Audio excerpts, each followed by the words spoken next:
Hello friends, moms kitchen में आप सबका स्वागत है। आज हम बनाने जा रहे हैं बादाम बर्फी या बादाम कतली। बादाम कतली हर किसी को पसंद है, हर एक त्यौहार में हम इसे बनाते हैं।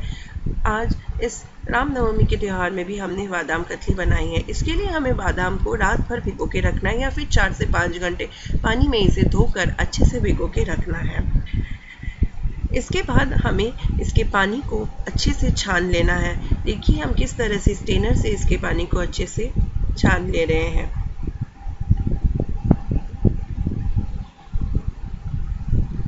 अब इस गीले बादाम को आप अपने हाथ से इसके छिलके को छील कर तैयार कर लीजिए। देखिए हम किस तरह से इसके हाथ से अगर इसे इस तरह से थोड़ा ही प्रेशर देते हैं तो इजीली इसका छिलका निकल कर रेडी हो जाता है। बादाम बर्फी किसी को भी पसंद है, बच्चों को तो बहुत ही पसंद है। हम अपने दोस्तों को भी किसी भी त्यौहार में देते हैं, भगवान के प्रसाद में भी हम इसे चढ़ाते हैं।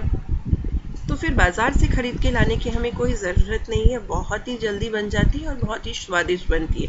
देखिए हमारी बादाम बनके तैयार है। इसके लिए हमें जो सामग्री चाहिए, हमने 200 ग्राम बादाम लिया है, हमने करीब आधा कप दूध लिया है, 2 टेबलस्पून घी लिया है, हमने पाउडर्ड शुगर या फिर बूढ़ा जिसको कहते हैं वो 200 ग्राम लिया है। वो हमेशा आप जितना क्वांटिटी में आप बादाम लेंगे सेम क्वांटिटी का आपको पाउडर शुगर होना चाहिए। आप चीनी को भी मिक्सर में ग्राइंड कर सकते हैं, लेकिन बूढ़ा बहुत अच्छा रहेगा। हमने 4 कार्डमम या फिर इलायची को इसका पाउडर किया है और केसर को हमने दूध में मिला के इसका रंग छोड़ने के लिए रखा है। अब हमने बादाम को मिक्सी में डाला है और इसमें थोड़ा सा दूध मिलाकर इसको पेस्ट बनाएंगे। आप दूध उतना ही क्वांटिटी में लीजिए जितना कि आपको पेस्ट बनाने में लगे। अगर आपको थोड़ा ज़्यादा दूध लगे तो आप फिर से उसमें दूध डालिए। पेस्ट आपका बिल्कुल ही फाइनली होना चाहिए, इसमें एक भी दाना नहीं होना चाहिए बादाम का, बिल्कुल फाइन पेस्ट होना चाहिए। देखिए हमारा पेस्ट बनके तैयार है। अब हम एक गैस ओवन में हमने नॉनस्टिक पैन लिया है। नॉनस्टिक पैन बहुत ही हेल्पफुल होता है इसको बनाने के लिए। इसमें आपने 2 से 3 टेबलस्पून आप इसमें घी डालेंगे। नॉनस्टिक पैन हम इसलिए लेंगे क्योंकि इसमें फिर ये आपको इजीली स्टिक नहीं होगा और जलेगा भी नहीं। देखिए अब हम इसमें जो बादाम के पेस्ट है उसको डाल देंगे और इसे लगातार चलाते रहना है।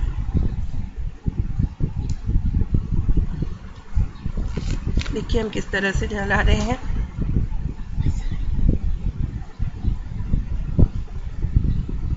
इस तरह से चलाते रहना है कि आपकी ये कहीं पे भी स्टिक करके नहीं लग जाए। वैसे भी अगर आपने नॉनस्टिक पैन यूज़ करें तो आपको इसमें कोई दिक्कत नहीं होगी, इजी रहता है। देखिए कंटिन्यूस हम मिलाते जा रहे हैं।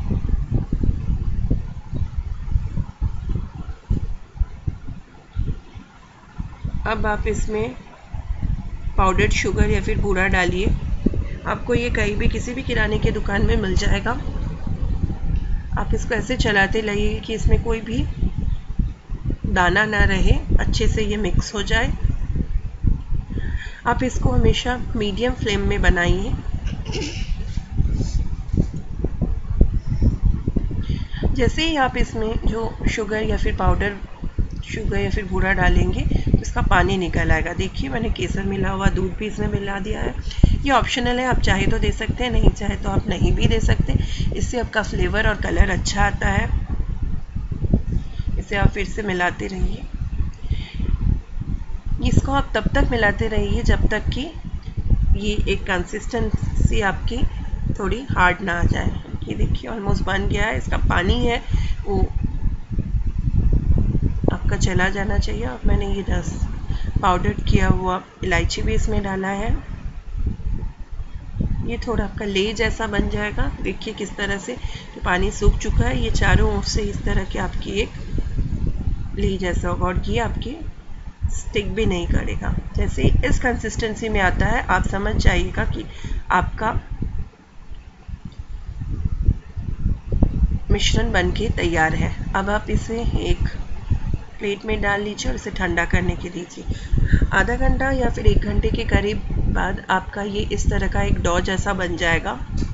अगर इस कंसिस्टेंसी में रहता है तो आप समझिएगा आपका ये बनके तैयार हो चुका है। अब आप हाथ में थोड़ा सा घी लगा लीजिए और जिस बेस पे आप इसको बनाएंगे उस बेस को भी थोड़ा सा ग्रीस कर लीजिए घी से।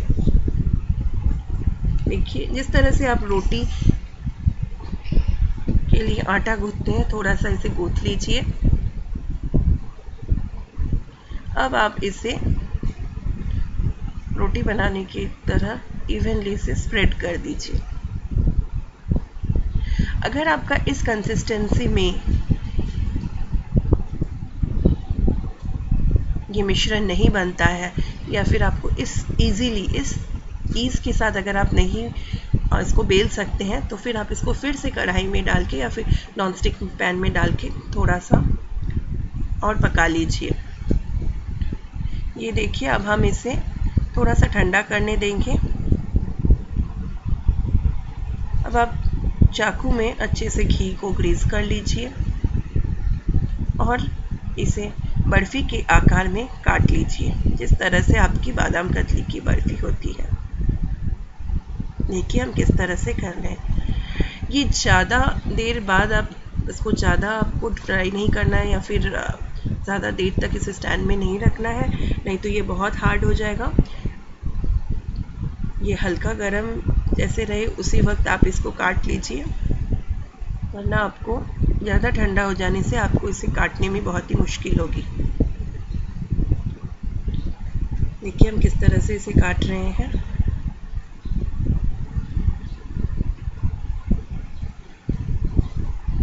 ऑलमोस्ट कट के तैयार हो चुका है।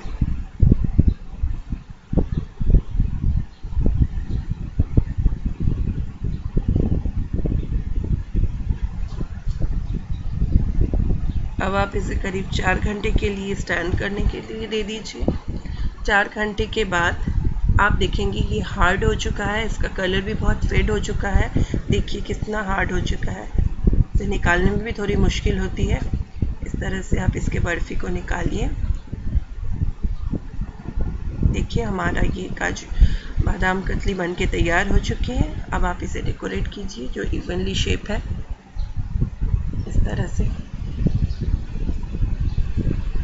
हमारी बादाम कतली बनके तैयार हो चुकी है। आप इसे पूजा में या आराम से दे सकते हैं। अगर आपको हमारा ये रेसिपी पसंद आए तो आप इसे लाइक कीजिए, शेयर कीजिए और सब्सक्राइब कीजिए। हमें आपके फीडबैक का इंतज़ार रहेगा। आप इसे कमेंट बॉक्स में हमें इसका फीडबैक दीजिए, बनाइए। थैंक यू, धन्यवाद।